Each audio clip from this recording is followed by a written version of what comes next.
Comment je fais mon fromage en grains à partir de mozzarella là, en à peine 5 minutes, là, tu sais, là. C'est sûr que c'est pas le vrai fromage en grains, mais tu sais, ça y ressemble assez pour faire une poutine délicieuse. Tout d'abord, là, je prends le mozzarella, moi, de Saputo. Ça va bien avec ce fromage-là. J'ai découvert ça à un moment donné que je voulais me faire une poutine. J'avais pas de fromage en grains. Je me suis mis à réfléchir, puis je suis bien bonne pour trouver des affaires. Je m'ai essayé ça pour le fun. Et puis, en tout cas, vous allez voir comment je fais ça. Puis c'est pas juste ça. Le fromage en grains, là, quand il étudie, ça peut joindre 3 et 4 $ pour 100 grammes, là.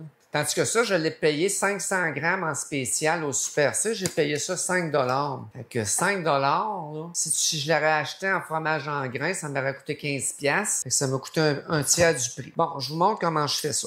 Je vais en faire une batch là, de la moitié. C'est le fun parce que Saputo, il y en a qui disent n'importe quoi sur Saputo, là. Mais Saputo, là, c'est les moins crosseurs de la gang, tu sais. Quand tout le monde a décidé de faire des paquets de 400 grammes, en le vendant le même prix et plus cher même que quand il était 500 grammes, Saputo a conservé ses emballages de 500 grammes. Bon, regarde là, je coupe ça comme ça. Tu peux en faire un comme ça, un de même. Ça, je vais en faire quelques plus petits parce que, évidemment... Dans un sac de fromage, t'en as des petits, t'en as des moyens, tu sais, t'en as des gros. Après ça, tu mets ça dans un pot maçon comme ça. Là-dedans, c'est 1/8 de cuillère à thé de sel par 100 grammes. Environ 1/4 de cuillère à thé de sel là-dedans. Et quelques poussières.